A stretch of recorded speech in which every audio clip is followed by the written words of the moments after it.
Mustahid. Selamat datang di Ngopi Bareng Umat. Kali ini kita akan membedah dunia digital dengan kacamata santri. Kali ini kita akan bahas satu fenomena aneh tapi nyata tentang brain rot.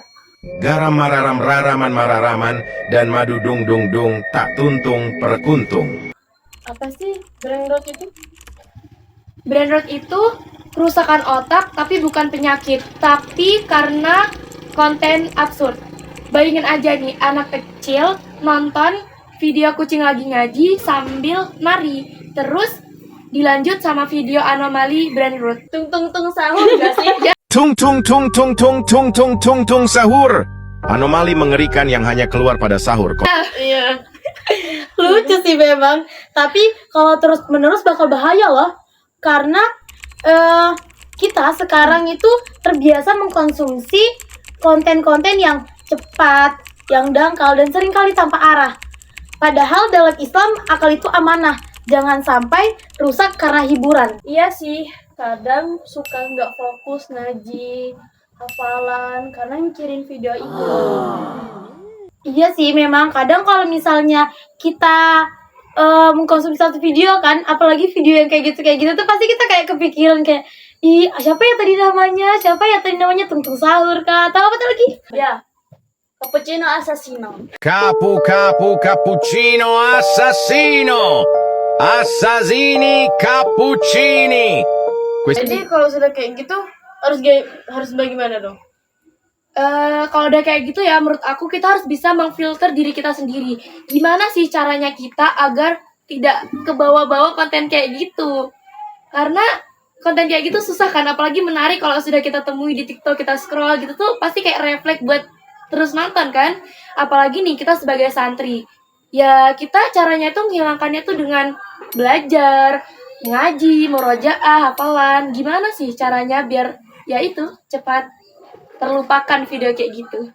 Caranya sih kita alihkan aja ya, seperti tadi, alihkan dengan cara mengaji, dengan cara yang lebih bermanfaat lah daripada itu. Karena kan kalau misalnya kita selalu berpatokan sama yang kayak gitu tuh, pasti kita akan mengalami kemunduran fungsi otak. Kayak nanti tiba-tiba punya bahasa baru yang kayak tadi apa? Tung tung tung Tung sahur. sahur yang ya itu aneh kan di otak kita biasanya. Tapi kenapa otak kita tuh cepat, gampang banget untuk merespon itu? Jadi menurut kalian konten kayak gitu tuh bagus untuk ditonton atau enggak sih?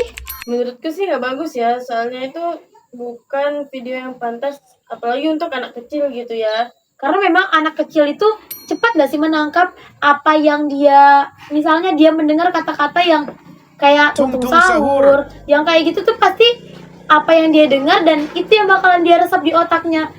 Jadi kalau misalnya kayak gitu, lebih ke orang tua sih yang harus lebih mengawasi anak-anak mereka. Dan banyak juga orang tua yang kadang mendukung anaknya untuk nonton video kayak gitu, membiarkan aja, nggak memikirkan dampaknya. Apa sih dampaknya gitu kalau anak-anak tuh nonton video kayak gitu?